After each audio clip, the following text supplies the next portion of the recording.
Salut tout le monde, c'est Kaido, bienvenue sur ma chaîne YouTube. Aujourd'hui nous allons parler de Jujutsu Kaisen et plus précisément de la véritable puissance de Yuta Okkotsu. Mais avant de commencer la vidéo, n'oubliez pas de vous abonner à la chaîne pour ne rien manquer, de liker si vous aimez, de partager la vidéo avec vos amis pour partager notre passion. Mais avant de commencer, je balance le générique.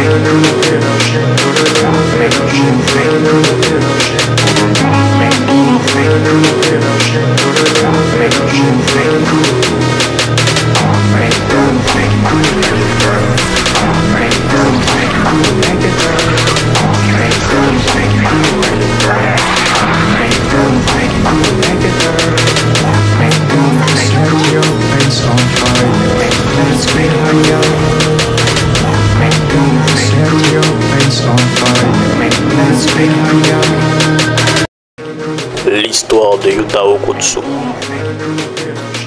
Yuta Okkotsu est un jeune garçon d'environ 7 à 8 ans qui dans son parcours rencontre une fille à peu près du même âge nommée Rika Orimoto. Le temps passe et les deux commencent à développer des sentiments l'un envers l'autre. Un jour, Rika offre une bague à Yuta. Pour eux, c'était une promesse qu'ils se marieraient après avoir atteint la maturité. Mais le destin en décida autrement et peu de temps après, Rika meurt. Le retour de Yuta. Quelques années plus tard, nous retrouvons Yuta Okkotsu, maintenant âgé de 15 ans, dans une salle plutôt sombre et lugubre face à Satoru Gojo, un exorciste dont la mission est de neutraliser des fléaux. Ces créatures qui naissent à partir de la noirceur de l'homme, des émotions négatives comme la peur, la haine, la tristesse, la jalousie, etc. Nous découvrons alors que Rika, l'amie d'enfance de Yuta, n'est pas réellement morte, ou du moins pas totalement, mais elle est plutôt devenue un fléau, l'une de ces créatures monstrueuses qui désormais hante le jeune garçon.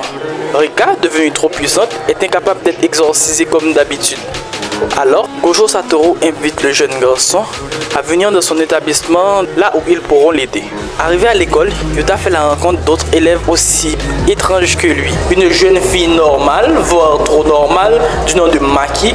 Un garçon qui ne parle pas mais s'exprime en nommant des aliments appelés toge et même un panda qui parle. Et c'est ainsi que débute l'aventure pour exorciser Rika. Dès le début, Yuta montre des compétences extraordinaires en combat rapproché et en épée, ce qui est déjà vraiment impressionnant seulement 6 mois après l'entraînement.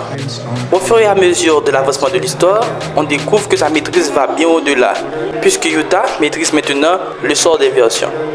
Une technique si difficile que même les centaines voire les milliers de personnages dans l'école, qui représentent presque la quasi-totalité des exorcistes dans le monde, car le Japon possède presque l'exclusivité des exorcistes, seulement moins de 10 personnes peuvent utiliser cette technique.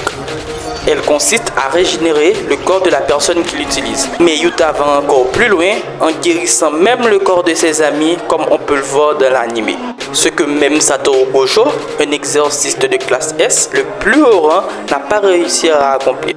Ce qui est encore plus impressionnant, c'est sa capacité à utiliser les techniques de son compagnon. Normalement impossible à faire car chaque exorciste naît avec une capacité unique en son genre. De plus, Yuta peut le faire sans subir les contre-coups néfastes que produit la technique sur le corps, ce qui démontre alors son talent extraordinaire pour l'exorcisme. De plus, sa symbiose avec Rika, fléau de classe S, dotée d'une puissance, d'une vitesse et d'une énergie extraordinaire, ce qui crée un duo dynamique, capable d'exécuter des combats parfaitement ensemble. Merci d'avoir regardé la vidéo, nous espérons que vous avez passé un bon moment. N'oubliez pas de vous abonner et nous vous attendons dans le prochain épisode. Merci, au revoir.